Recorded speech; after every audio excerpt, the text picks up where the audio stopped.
महान आत्माओं को मेरा प्रणाम। आप लोग महान है इसलिए क्योंकि आप लोग हम लोग को सुरक्षा देते हैं। हम लोग खुशी से काम कर सकते करते हैं, इसका कारण आप लोग हैं। ये काम साधारण व्यक्ति कर नहीं सकता, इसीलिए आप लोग सब महान है। मेरा प्रणाम आप लोग को। जो प्रश्न आया है वो प्रश्न यहाँ से कलेक्शन हुआ है। पहला प्रश्न है, जब हम भारतीय सेना का हिस्सा बनने का सपना देखते हैं तो कहीं ना कहीं हमें लगता है कि मातृभूमि की सच्ची संतान होने से पहले अपनी सुरक्षा के लिए सभी प्रकार लाभों के साथ अच्छा वेतन अर्जित करना हमारा प्राथमिकता हो जाता है। अपने घर स्थान बहुत दूर से यहाँ आकर रहते हैं, परिवार का जिम्मेदारियों को उपेक्षा कर मातृभूमि की सेवा कर रहे हैं। अपने परिवार और मातृभूमि के प्रति जिम्मेदारियों के बीच संतुलन बनाए रखना बहुत मुश्किल होता है। Indian army, somewhere we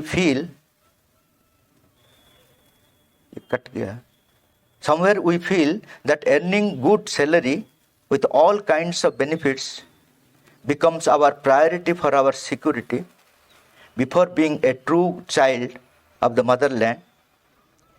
Being posted far away from our native place, we are serving the motherland by neglecting our family responsibilities.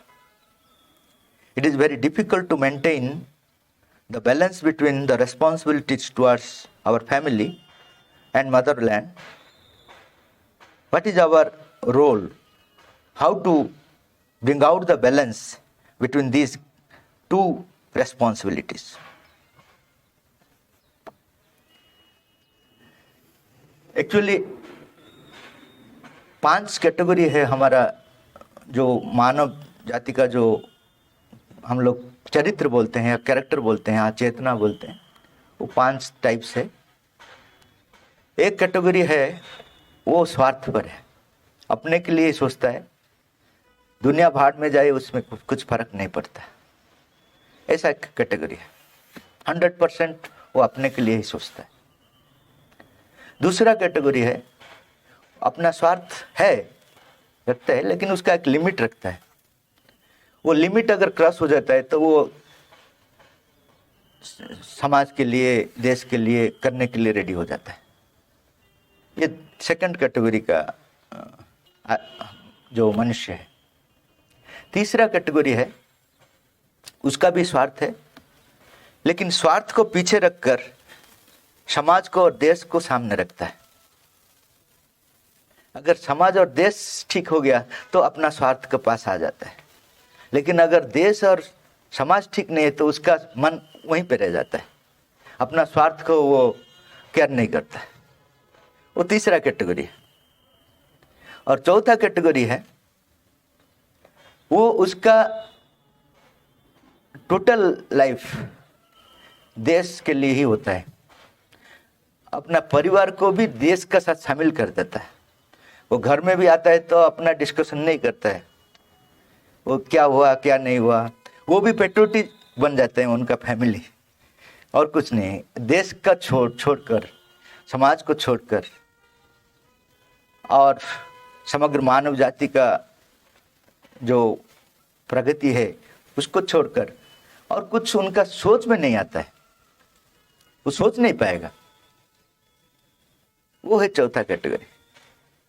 और एक पंचम है, जो है कि वो अपना को डिफरेंस ही नहीं सोचता है कि मैं समाज से अलग हूँ, कि मैं देश से अलग हूँ, कि मैं ये समग्र सृष्टि से अलग हूँ। ऐसा सोच नहीं आता है। वो जो करता है एक बहुत बड़ा प्रेरणा आ जाता है, जो जगत के लिए जरूरत है उसी हिसाब से वो देश के लिए करता है, दूसरा देश को लिए करता है। उसके लिए शत्रु और मित्र कुछ नहीं होता है। वो दूसरा देश को साथ युद्ध भी कर सकता है, लेकिन मित्रता साथ कर सकता है, क्योंकि वो देखता है प्रेरणा, जो प्रेरणा आता है उसी हिसाब से जाता है। उनका चेतना में नहीं है कि पाकिस्तान मेरा शत्रु है इसलिए मेरा क्रोध है, मैं उसके लिए झगड़ा करूंगा, मारूंगा, ऐसा नहीं है। उनका अंदर में एक प्रेम भाव है, लेकिन करना है काम, देश के लिए करना है इसलिए करता है। जैसा हम लोग करी बनाते हैं, उसको काट देते हैं, करना है काट देते हैं, उसका ऊपर हमारा क्रोध नहीं है। जब करी बनाते हैं उसको प्रेम करते हैं, लेकिन करना है वो काम, जरूरत है। ऐसा ही एक कैटेगरी है जो हर आदमी को प्रेम से ही देखता है, लेकिन अगर युद्ध करना जरूरत है तो करता है। पृथ्वी का मंगल के लिए, जगत का मंगल के लिए जो जरूरत है वो करता है, लेकिन जो भी करता है उसमें प्रेम ही रहता है और कुछ नहीं रहता है। तो ये जो 5 कैटेगरीज है वो ऐसा नहीं जन्म ले लिया 5 कैटेगरी अलग अलग से। ये जन्म जन्म में जो अपना एक्सपीरियंस गैदर होते होते ऐसा एक बनते हैं। जो इस जन्म में थोड़ा निस्वार्थ पर हो जाता है तो नेक्स्ट जन्म में और हायर कैटेगरी में चले जाता है। अगर वो कॉन्शियसली प्रयत्न करता है तो इस जन्म में भी हो सकता है। अपने आप इवोल्यूशन है, इवोल्यूशन का अंदर में वो जाएगा, प्रगति करेगा। और जो ज्यादा चाहेगा वो प्रयत्न जब करेगा वो एक्सेलरेट हो जाएगा। तो ये जो बैलेंस का चीज आता है, ये बीच का आदमी है, जो कि मैं जो सेकंड और थर्ड का बीच का आदमी है, जो बैलेंस करना चाहता है। क्या कि वो स्वार्थ उनका है, लेकिन स्वार्थ का लिमिट का क्रॉस करने से वो जगत के लिए, देश के लिए, समाज के लिए करने के लिए चाहता है। और एक है जो उसका ऊपर का जो है, जो स्वार्थ पर है लेकिन प्रायोरिटी देता है देश के लिए। इसका जो बीच में उनका ट्रैवलिंग होता है वो कंफ्यूज होता है। वो चाहता है किस चीज को कैसे मैं बैलेंस करूंगा। एक बार ऊपर उठ गया वो नहीं सोचेगा कैसा बैलेंस करेंगे, क्योंकि ये सृष्टि का एक नियम है। जो जितना उच्चतर काम करेगा उसका उच्चतर शक्ति का साथ कनेक्शन हो जाएगा। यूनिवर्सल फोर्स है, उसका साथ कनेक्शन हो जाएगा। उसका दायित्व वो ले लेगा। जितना भी ग्रेट मैन आप देखिए, वो उनका परिवार का दायित्व, उनका सर्किल का, सोसाइटी का दायित्व और कोई ले जाता है। क्योंकि आप जितना ऊपर उठते हैं ना, उतना एक बड़ा फोर्स आपका साथ रह जाता है। वो अपना आप काम कर देता है, आपको एक अपॉर्चुनिटी दे देता है कि तुम जो करना चाहते हो उच्चतर चीज वो करो। अगर सिंसियरिटी में वो सिंसियरली चाहता है तो वो ऐसा एक यूनिवर्सल फोर्स उनको हेल्प करता है। जितना ऊपर जाता है उतना बड़ा फोर्स उनको हेल्प करता है। जैसा विवेकानंद, स्वामी विवेकानंद, वो घर में एक ही बेटा था, नौकरी नहीं मिल रहा था। उनका इतना अच्छा क्वालिफिकेशन था और क्लास में भी बहुत अच्छा परफॉर्मेंस था, लेकिन उनको नौकरी नहीं मिल रहा था। तो उनको वो जाकर रामकृष्ण जी को पूछा, मुझे क्यों नहीं मिलता, मेरा पिताजी नहीं है, चले गए, फैमिली का रेस्पॉन्सिबिलिटी मेरा है। तो रामकृष्ण जी बोलते हैं, तुम इस काम के लिए ही नहीं आए हो तो तुमको कैसा मिलेगा, तो मैं किस काम के लिए आया हूं? तो उन्होंने बोला, समग्र पृथ्वी को परिवर्तन करने के लिए तुम आए हो। तुम अपना परिवार के लिए सोचते हो, जो तुमको भेजा है वो समझेगा, जो तुमको ये काम करने के लिए भेजा है। सपोज साहब ने किसी को डेपुटेशन में भेजेंगे, कहाँ, कारगिल का युद्ध में कहाँ भी भेज देंगे, तो उनका परिवार का दायित्व नहीं लेंगे क्या? वो ये कॉमन सेंस बोलता है। जो जिसको भेजते हैं उसका दायित्व लेते हैं। मनुष्य अगर लेता है तो भगवान का चीज आप सोचिए। तो ऐसा ही हुआ, वो परिवार का एक ही आदमी है, जो परिवार उस समय संकट में था, उसी समय वो छोड़कर सन्यासी हो गया। समाज उसको समझ नहीं पाएगा ये क्या चीज हुआ, लेकिन उसका बाद ही उनका परिवार का इंप्रूवमेंट हुआ। कैसा हुआ? ये नियम है ये संसार का। जो जितना उच्च उनका आइडियल रहता है ना, वो उच्च स्तर शक्ति का साथ उनका संपर्क हो जाता है, वहां से वो बाकी रेस्पॉन्सिबिलिटी हो जाता है। आप एक्सपेरिमेंट कर सकते हैं जो करना चाहते हैं। आप लोग किए होंगे, जब देश के लिए लड़ रहे हैं तो जरूर किए होंगे। आपका कुछ ना कुछ एक्सपीरियंस होगा कि जब देश के लिए लड़ते हैं उस समय आपका परिवार का क्या होता है, क्या नहीं होता है। आप देखेंगे कुछ मिरेकल्स होते रहता है। तो यही चीज है, बैलेंस करने के लिए इतना तकलीफ नहीं लेना है, जितना ऊंचा हो सकते हैं जीवन में, क्योंकि समय कम है। हमारा जीवन का समय क्या है, समय बहुत कम है। उतना समय में हम कितना ऊंचा उठ सकते हैं। आप बोलेंगे ऊंचा उठकर फायदा क्या, बाद में तो मर जाएंगे। लेकिन हमारा शास्त्र बोलता है जितना ऊपर उठते हैं वही आपका क्लोजिंग बैलेंस होता है, नेक्स्ट जन्म में वही ओपनिंग बैलेंस होता है, ये नष्ट नहीं होता है। इसलिए आप फर्क देखते हैं, कुछ आदमी नीचे में रहते हैं, कुछ आदमी जन्म से ऊपर रहते हैं। कैसा होता है इसका कैलकुलेशन वही है, opening balance and closing balance. जो कैश बुक मेंटेन करते हैं वो अच्छा पता है, क्लोजिंग बैलेंस ही ओपनिंग बैलेंस में आ जाता है। तो हमारा जितना भी अच्छा चीज है, निस्वार्थ पर और निरहंकार काम, वो व्यर्थ नहीं जाता है। माता जी लिखें, no sincere effort goes in vain. अगर आप सिंसियरली काम किए हैं, उसका पीछे आपका लेने का कुछ स्वार्थ नहीं है, तो कभी भी भेन नहीं होगा। उसका रिजल्ट आपके पास आना ही है। दूसरों का उपकार हो जाएगा, उसका बाद बुमरंग का जैसा आपको भी उपकार हो जाएगा। लोग सोचते हैं कि दूसरा का उपकार करने का फुलिशनेस है, क्योंकि अपने आप को वो नुकसान करता है। नुकसान नहीं है, वही है ज्यादा आपको उपकार करेगा, क्योंकि आप जितना छोड़ते हैं ना उससे ज्यादा आपका पास आ जाता है। ये संसार का नियम है। आप थोड़ा सा अगर कंसंट्रेट करेंगे, देखेंगे हर आदमी का पास यही होता है। तो ये बैलेंस करने का चीज जरूरत नहीं है। जितना भी तकलीफ होता है वो तकलीफ भी ग्रेस है, क्योंकि तकलीफ का थ्रू में ही मनुष्य बनता है। जितना डिफिकल्टी आता है उतना वो बनता है। उसको बोलते हैं एक्सपीरियंस। हम लोग एक्सपीरियंस का इंपॉर्टेंस क्यों बढ़ता है, क्योंकि जितना तकलीफ होकर वो जा रहे हैं ना, उतना उनका एक्सपीरियंस आ जाता है। इसीलिए उनका वैल्यू बढ़ जाता है, उनका पर्सनालिटी बढ़ जाता है, उनका वे ऑफ बिहेविंग बढ़ जाता है। अगर नया ऑफिसर आ गए हैं, वो कैसे डील कर रहे हैं, एक एक्सपीरियंस्ड ऑफिसर आकर कैसे डील कर रहे हैं, वो फर्क जरूर पता चल जाएगा। एक्सपीरियंस का सब्स्टिट्यूट नहीं है। तो जितना तकलीफ होता है वो आशीर्वाद है। इसलिए माता जी बोले, be grateful to your audience. आपका जीवन में जितना भी तकलीफ होता है कृतज्ञ हो, क्योंकि they are the shortest way to the divine. अगर शीघ्र भगवान का पास मतलब भगवान उधर है, उनका पास चले जाना नहीं है। माता जी बोल रहे हैं भगवान का पास का मतलब भगवान का गुण, भगवान का जो सच्चिदानंद स्वरूप आपका अंदर में अभिव्यक्त होगा, वही चीज एक्सेलरेट हो जाएगा अगर डिफिकल्टीज को प्रॉपर स्पिरिट में फेस करेंगे, आशीर्वाद जैसे फेस करेंगे। हम लोग क्या बोलते हैं, मेरा जीवन में इतना क्यों हो गया। अरे जो अच्छा काम करते हैं उसको और कारगिल भेजेंगे ना, जो बुरा काम नहीं करते उसको कारगिल भेजेंगे। बोलिए, जो अच्छा काम करता है वो बोलेगा मुझे क्यों बोलता है, मैं तो अच्छा काम कर रहा था, मर जाऊंगा तो क्या फायदा है, म्यूजियम में रहने से अच्छा था। वो लोग बोलेंगे ये बहुत अच्छा है, इनका इतना कैपेसिटी है, लोग एक लाइन होकर जाएंगे। जितना अच्छा है उतना रिस्क लेना है, क्योंकि रिस्क का थ्रू में ही उनका परिवर्तन होता है और वो भगवान हो जाता है।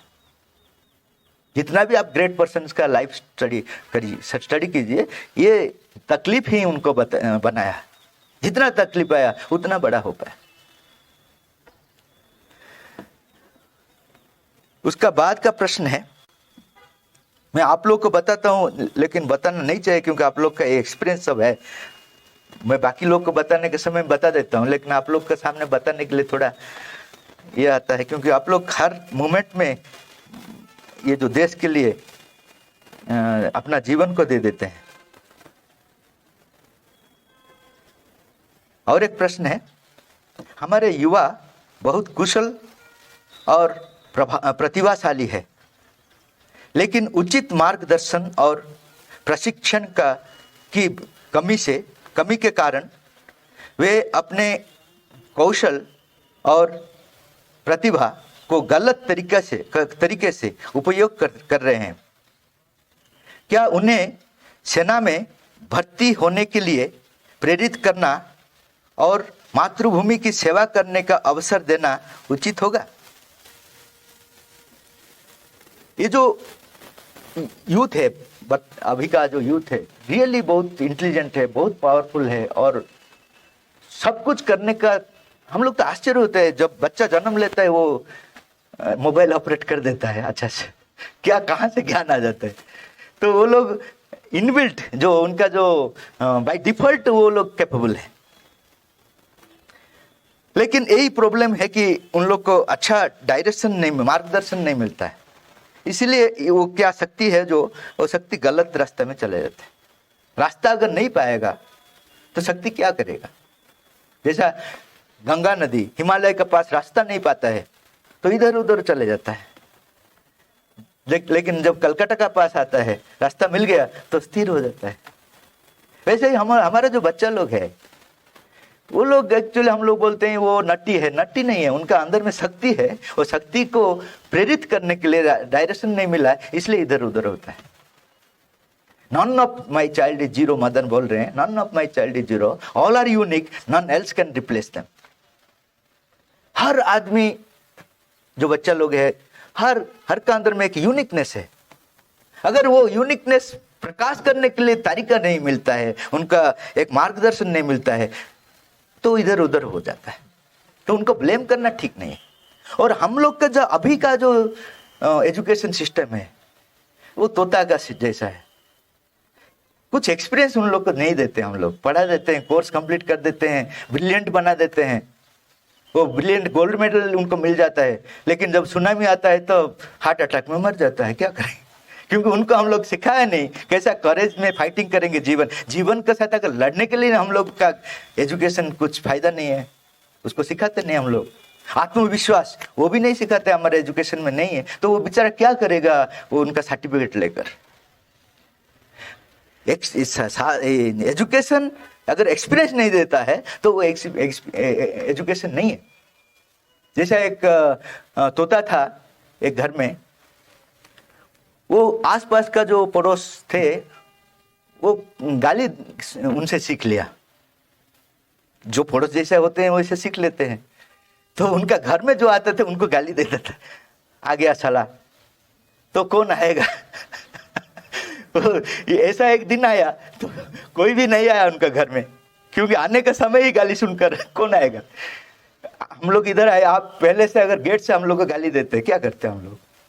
आप लोग चाय दिए, कितना रेस्पेक्ट दिए, हम वहां से आप लोग गाली दे देते, गेट आउट करते, तो हम लोग क्या करते। तो ऐसा तोता था, तो वो तोता को वो बोला इसको रखने से मुश्किल है, बेच दूंगा, लेकिन बेचने से खरीदा क्या, आ गया खरीदने के साला बोलेगा वो।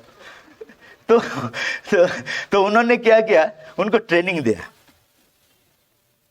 वो क्या किया, 2 धागा बांध लिया 2 पैर में, एक धागा को ऐसा खींचकर उनको सिखाया राम राम, राम नाम जप सिखा लिया, और दूसरा धागा को खींचकर उनको सिखा लिया कृष्ण कृष्ण।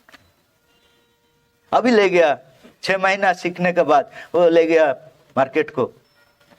जो खरीदने के लिए आया वो पूछा कितना इसका रेट है, वो बोला 10,000। भाई तोता का रेट इतना क्यों हाई है? नहीं, ये साधारण तोता नहीं है, भक्त तोता है अगर आपका अंदर में भक्ति नहीं हो तो वो फुलफिल कर देगा, आप मुक्ति पा जाएंगे। आजकल ऐसा पूजा होता है ना, माइक में लगा देते हैं मुक्ति मिल जाएगा, क्या है। अपने आप टीवी देखते हैं लेकिन पूजा पाठ दूसरा कोई कर देता है, अपने पैसा दे देते हैं। भगवान भी मूर्ख है ना, वो भी सोचते हैं ठीक है मेरा काम हो गया, उसको मुक्ति दे देंगे तो जो इन्होंने किया, ये भक्त तोता है, वो बोला कैसे ना, ये जो पहला धागा को तुम खींचो राम राम बोलेगा। तो उन्होंने खींचा तो राम राम बोला, वो बहुत खुश हो गया। ठीक है, हमारा घर में राम नाम मंत्र हो जाएगा ऑटोमेटिकली, तो बहुत अच्छा है। तो वो बोला दूसरे को खींचने से क्या बोलेगा, तुम खींचो ना। तो उन्होंने दूसरे को जब खींचा, वो बोला कृष्ण कृष्ण, ये खुशी हो गया, डबल भगवान, जल्दी मुक्ति प्राप्ति हो जाएगा। उसका अंदर में आया अगर दोनों एक ही साथ खींचेंगे तो क्या बोलेगा, राम राम कृष्ण बोलेगा या कुछ बोलेगा। वो तोता बोलता है पड़ जाएगा साला, साला पड़ जाएगा मैं तो उनका जो पीछे का जो नेचर आ गया, क्योंकि हम लोग जो उनको सिखाया वो बाहर से सिखाया, उनका अनुभूति का अंदर में नहीं गया, तो उनका जो ओरिजिनलिटी वो आ गया, पड़ जाएगा साला। ऐसा ही हमारा एजुकेशन इतना भी होता है, जो ब्रिलियंट होता है बाहर से सीखता है, उनका अंदर में अनुभूति नहीं रहता है, तो जब प्रैक्टिकल सिचुएशन आता है वही बोलता है कि पढ़ जाएगा साला। वो जितना एजुकेशन साइड में रह जाता है, उनका जो कैरेक्टर है वही आ जाता है सामने। तो इसके लिए यूथ को आप लोग अच्छा से ट्रेनिंग दे सकते हैं। जो पूछा है कि आर्मी में रखना है, क्योंकि आप लोग एक्चुअली करेजियस है। स्पिरिचुअल आदमी को करेजियस नहीं होने से वो स्पिरिचुअल नहीं है। आजकल क्या स्पिरिचुअलिटी है, वो कुछ करेजियस काम नहीं करते हैं, सिर्फ घर में बैठते हैं, भगवान भगवान पुकारते हैं, वो करेजियस नहीं। इसलिए स्वामी विवेकानंद ने बोले, if you want to understand Gita you must play football first. Football खेलो, स्ट्रांग हो, उसका बाद तुमको समझने में ब्रेन ऐसा होगा, तुम समझ पाओ। तो मैं सोच रहा हूं कि आप अच्छा प्रश्न पूछ लिया कि यूथ को अगर हम लोग ट्रेनिंग देंगे, आप लोग ही ट्रेनिंग दे सकते हैं, आप लोग का वो कैपेसिटी है। लेकिन सिर्फ वो कैसा जीवन को प्रैक्टिकल फेस करेंगे वो नहीं है, वो जो स्पिरिचुअल एस्पेक्ट को भी उनका देना है, क्योंकि वो उनका अंदर में एक साइकोलॉजिकल बैलेंस बनाएगा। एक योद्धा जितना भी योद्धा हो, अंदर में अगर साइकोलॉजिकली टूट जाएगा वो कुछ कर नहीं पाएगा। तो साइकोलॉजिकल बैलेंस स्पिरिचुअलिटी देगा और बाहर से लड़ने के लिए शक्ति आर्मी देगा। तो यहाँ पे अच्छा हो सकेगा। आप लोग अगर करेंगे तो मैं तो बहुत खुश हूँगा।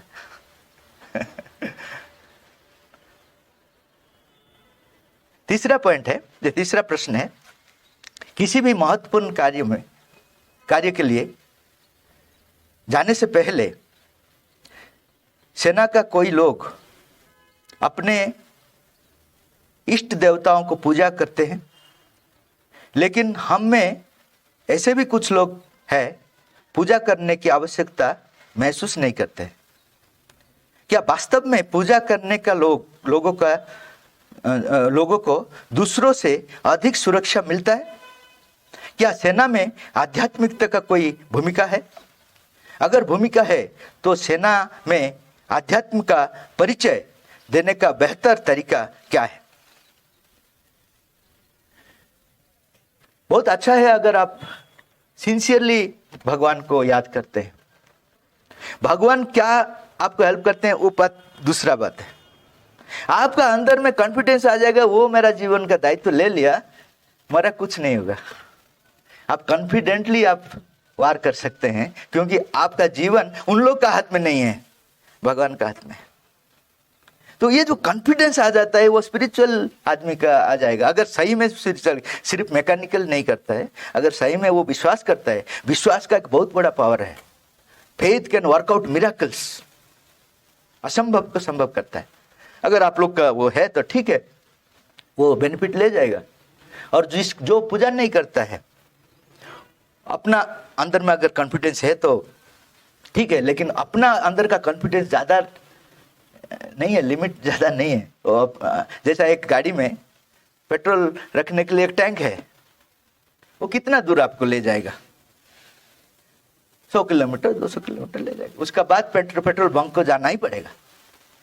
पेट्रोल बंक है भगवान। आपका जो सेल्फ कॉन्फिडेंस है वो आपका अंदर का जो छोटा सा टैंक है। तो ठीक है, आपका कॉन्फिडेंस आप फाइट कर सकते हैं, लेकिन उसका एक लिमिट है।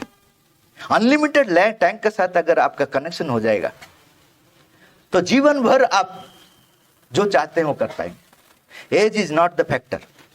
माताजी इसलिए बोले, माताजी बोल रहे, I have seen the old man of 16, the young man of 70। 70 साल का यंग मैन में देखा हूं, 16 साल का बूढ़ा को भी मैं देखा हूं।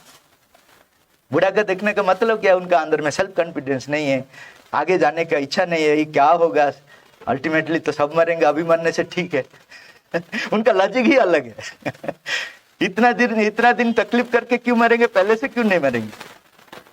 तो ये old man is not depending on the age का हिसाब से ओल्ड और यंग डिटरमिन नहीं होता है।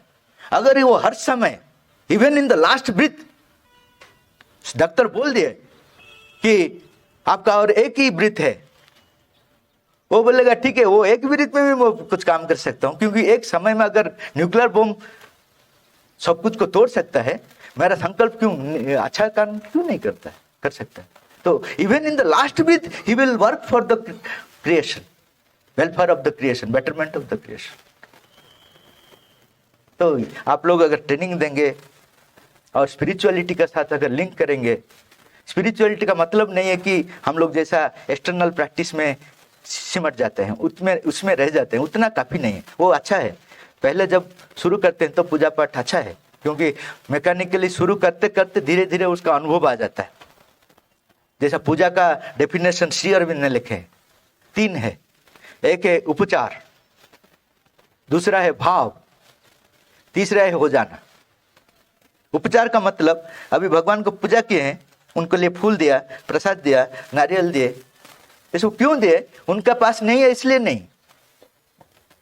फूल का अगर दिए हैं तो फूल का जो चेतना है, सुंदर सौंदर्य, सुंदर, हम लोग जो देते हैं प्रार्थना एक करते हैं कि भगवान फूल जैसा सुंदर जीवन मुझे कर दे, एक प्रार्थना है। जो भी हम लोग उपचार करते हैं, इसलिए बोल रहे हैं कि उपचार का पीछे भाव रहना है।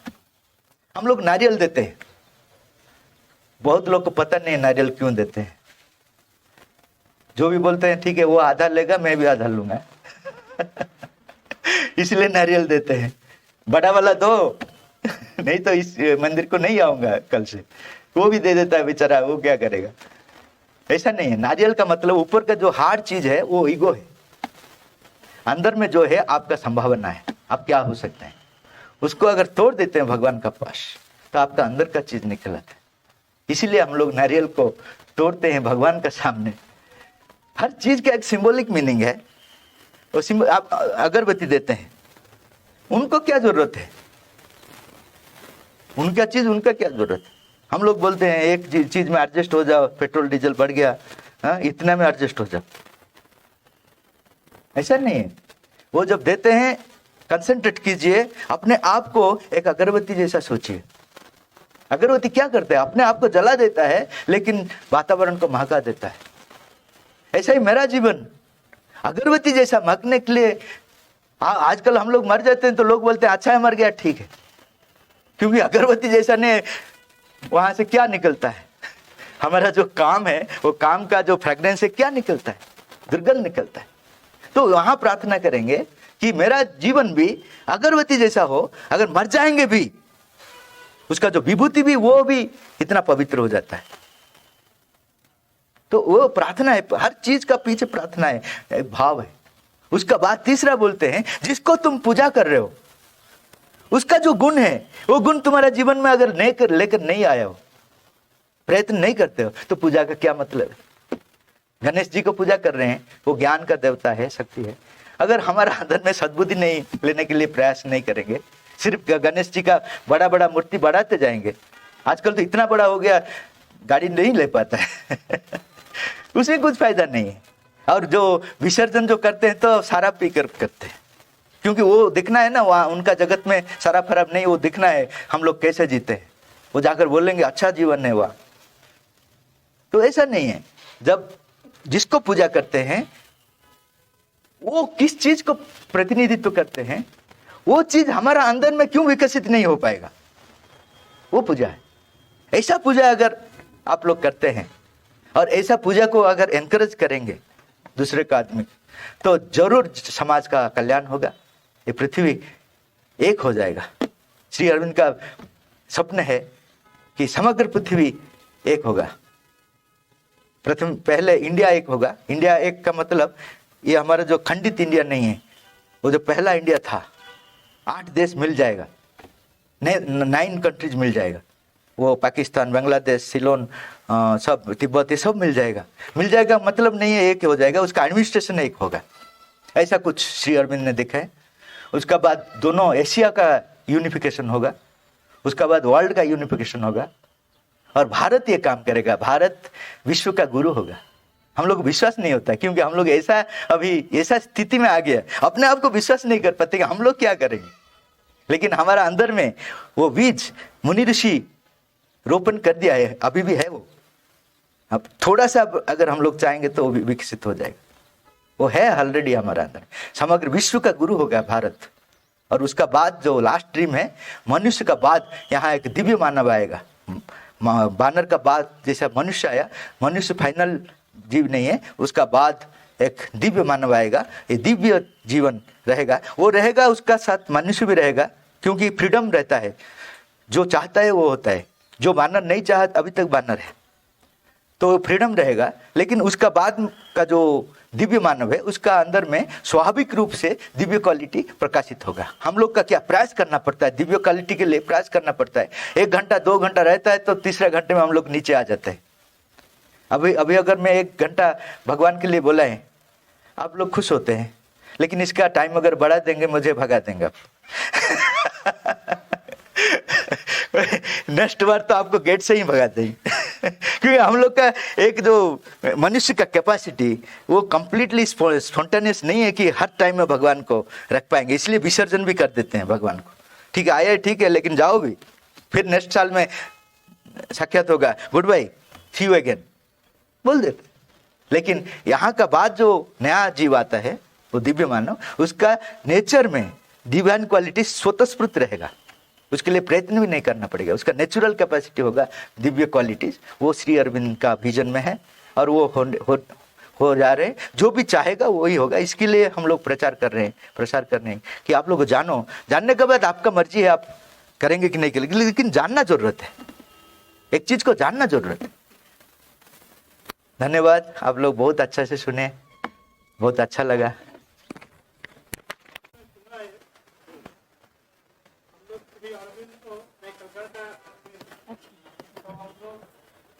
अर्जुन को महामानव जैसे जानते हैं, लेकिन सर ने अभी बताया उनको अवतार बना। मैं जो सोचता हूँ, जब कोई अवतार बन जाता है तो मम्मी से उसका जाएगा, तो मानव कल्याण के लिए क्या, इसलिए मैं सोचता हूँ तो जैसे मानव महामानव है, ऐसे ही रहिए, इसको अवतार बना। बेटे, अवतार का वो जो मीनिंग बोले हैं, अगर वो मीनिंग होता तो ठीक है। अवतार का दूसरा मीनिंग है, वो मैं बताता हूँ कि अवतार का मतलब है जब ये जो सृष्टि में जब एक परिवर्तन का समय आता है, लेकिन जो है वो अपने आप परिवर्तन नहीं कर पाता है, तब ऊपर से भगवान रूप लेकर, अपना रूप लेकर वो आकर उन लोग को सहायता करते हैं और ऊपर ले जाते हैं। वो मत्स्य का जब प्रॉब्लम आया, क्राइसिस आया, वो लोग सोचे कि हम लोग कितना दिन ये जो जल में ही रहेंगे, ऐसा तैरते रहेंगे, इतना स्थलभाग है, सुंदर स्थलभाग है, उसमें नहीं जा पाएंगे। उनका अंदर में कुछ प्रयत्न किया, लेकिन उनका शरीर ऐसा नहीं था, पीछे आना पड़ा, कुछ तो मर गए। लेकिन उनका जो अंदर का इच्छा जो वो भगवान के पास आता है, बोला ठीक है, तुम तो कर नहीं पाए, लेकिन मैं करूंगा, लेकिन मेरा रूप में मैं आने से तुम लोग मुझे ग्रहण नहीं कर पाएंगे, मैं जिसका पास आता हूं उसी का रूप में आता हूं। तो वो मेरा फ्रेंडशिप होता है, तो वो विश्वास करता है। अगर एक छोटा बच्चा और आप दौड़ते हैं, आप अच्छा से दौड़ते हैं, वो रह जाता है, मैं उनको बोलूंगा वो अच्छा से दौड़ता है, तुम क्यों नहीं दौड़ नहीं पाता, तो वो बोलेगा, सिर्फ एक आंसर दे देगा, उतना बड़ा है वो कर दे। लेकिन उसी लेवल का बच्चा अगर उनके साथ दौड़ेगा, तो मैं उनको बता सकता हूं, अरे भाई तुम्हारा जैसा बच्चा अगर दौड़ लिया तो तुम क्यों नहीं दौड़ पाएगा। तो भगवान जब आता है वो ऑर्डिनरी जैसा आता है, इसलिए भगवान को रिकॉग्नाइज करने के लिए बाहर का चीज कोई भी पर्याप्त नहीं है। अगर वो कृपा नहीं करेंगे, उनको पहचान भी नहीं पाएंगे। जब राम आए थे, कितना आदमी पहचान पाए, इसलिए बानर को लेकर जाना पड़ा ना युद्ध करने के लिए। अगर भगवान पहचान जाते तो उनका साथ सब भागते, अरे इतना बड़ा महान कार्य क्यों नहीं जाएंगे। श्री कृष्ण जब आए, उसको कितना लोग भगवान बोलते थे, हर मैक्सिमम 99% कुचक्री बोलते थे, पॉलिटिशियन बोलते थे, झूठ को सच, सच को झूठ, ये क्या लीला करता है, ये कैसा भगवान हो सकता, बहुत कम। वो जाने के बाद हम लोग हरे रामा हरे कृष्णा बोलते हैं, लेकिन रहने का समय क्या है, हम लोग उनको क्या ट्रीटमेंट दिया। यीशु कृष्ण जब आए थे तब उन लोग तो मार दिया हम लोग, अभी इतना चर्च बनाया, जहां भी देखो चर्च, तब क्या किए थे हम लोग, तब तो उनको मार दिया था हम। तो वो जब आते हैं, ऐसा आते हैं कि अनलेस एंड अनटिल हमारा अंदर में स्पिरिचुअल ग्रोथ बहुत ऊपर नहीं होता है, तो वो कौन है पता नहीं होता है। लेकिन श्री अरविंद अपने आप को डिक्लेयर नहीं करते हैं, आपका अनुभव के हिसाब से। एक साधक ने पूछा, आप अवतार है, it is your self discovery, इसमें ज्यादा कुछ फर्क नहीं पड़ेगा। तुम अगर मुझे अवतार एक्सेप्ट करो कि नहीं करो, मैं जो बोलता हूँ उसको अगर तुम जीवन में ला कर आ जाओगे, तुम्हारा अपना आप आँख खुल जाएगा, दूसरे को बताना जरूरत नहीं। तो अवतार का मतलब है जब सृष्टि का एक परिवर्तन समय आता है, जब एक क्राइसिस आता है, जो क्राइसिस को वो उस समय जो है वो समाधान नहीं कर पाते हैं, ऊपर नहीं उठ पाते हैं, उस समय भगवान स्वयं उन्हीं का रूप में आते हैं। अगर अर्जुन का पास श्री कृष्ण एक शेर का जैसा आते, भगवत गीता संभव होता है क्या? नहीं होता। उनका सखा के जैसा है, उनका फ्रेंड जैसा है। तब उन्होंने जो इच्छा वो उनको गाली भी दिया, श्री कृष्ण को वो गाली भी दिया, तुम मेरा दोस्त, तो गाली भी दिया। तुम जो बोले करूंगा नहीं, युद्ध क्षेत्र में रिटर्न आ गया। अगर भगवान बोलकर सोचते तो ये कर्ज नहीं होता। तो यही प्रॉब्लम होता है जब वो इतना कॉमन प्रॉपर्टीज लेकर आता है कि उसको पहचानना मुश्किल है। लेकिन इसके लिए हम लोग को ऐसा जबरदस्ती बोलना भी ठीक नहीं है। मैं कभी ये चीज नहीं बोलता हूँ, क्योंकि ये एक्सपीरियंस का चीज है, अपना एक्सपीरियंस का चीज है। लेकिन ये संभव है, ऐसा नहीं है कि संभव नहीं है, वो भगवान नहीं हो सकते हैं। हम लोग आइडेंटिफाई करने चाहिए। मनुष्य क्या करता है, पास्ट को देखकर फ्यूचर को अप्रूव करता है। जब श्री राम आए थे, मुझे एक आदमी बोला, आप लोग श्री अरविंद को क्यों भगवान सोचते हैं? मैं बोला, क्या प्रॉब्लम है, आपका रात में नींद नहीं होता है क्या? वो बोल दिया क्या आपको नींद क्यों नहीं? ऐसा नहीं, उसका क्या ऐसा क्वालिफिकेशन? मैं बोला, आपको किसको भगवान ने? हाँ, श्री कृष्ण भगवान ने। मैं बोला, पूछा कैसे? ना, वो जब जन्म लिया, वो जेल में लाइट जल गया। श्री अरविंद जब जन्म लिया, कौन सा लाइट जला? जीरो पावर बल्ब भी जला नहीं। वो जब जन्म लिया तो गेट का जो दरवाजा वो खुल गया। श्री अरविंद जब जन्म लिया, कौन सा गेट खुल गया? वो जब जन्म लिया, वासुकी उनका पीछे पीछे गया। श्री अरविंद ने जब जन्म लिया, तब कौन सा वासुकी पीछे पीछे गया? वो जब जन्म लिया, जमुना नदी उसको छोड़ दिया, बाढ़ था, उसका अंदर में रास्ता दे दिया। तो श्री अरविंद ने जब जन्म लिया, कौन सा रास्ता मिला उनको? मैं बोला, आपका लिस्ट में श्री राम है क्या भगवान? हाँ है। मैं उसका बात ही बोला। श्री राम जब जन्म लिया, उस समय गेट खोला नहीं, उस समय वासुकी नाग उसका पीछे भागा नहीं, कि यमुना नदी उसको छोड़ा नहीं। हम लोग क्या उनको अप्रूव करेंगे वो भगवान है कि नहीं है? हमारा इतना हम ऑफिस में काम करते करते हमारा हैबिट हो गया अप्रूवल करने का, भगवान को भी हम अप्रूव कर देते। Unless and until he opens the door for him, you can not know himself who is he. अगर वो कृपा कर आपका द्वार उन्मुक्त नहीं करेगा, आप वो जहां है वहीं पे ही रहेगा। तो आपको मैं नहीं बोलता हूं कि आप एक्सेप्ट कीजिए, लेकिन ये पॉसिबिलिटी है, इसको स्वीकार कीजिए।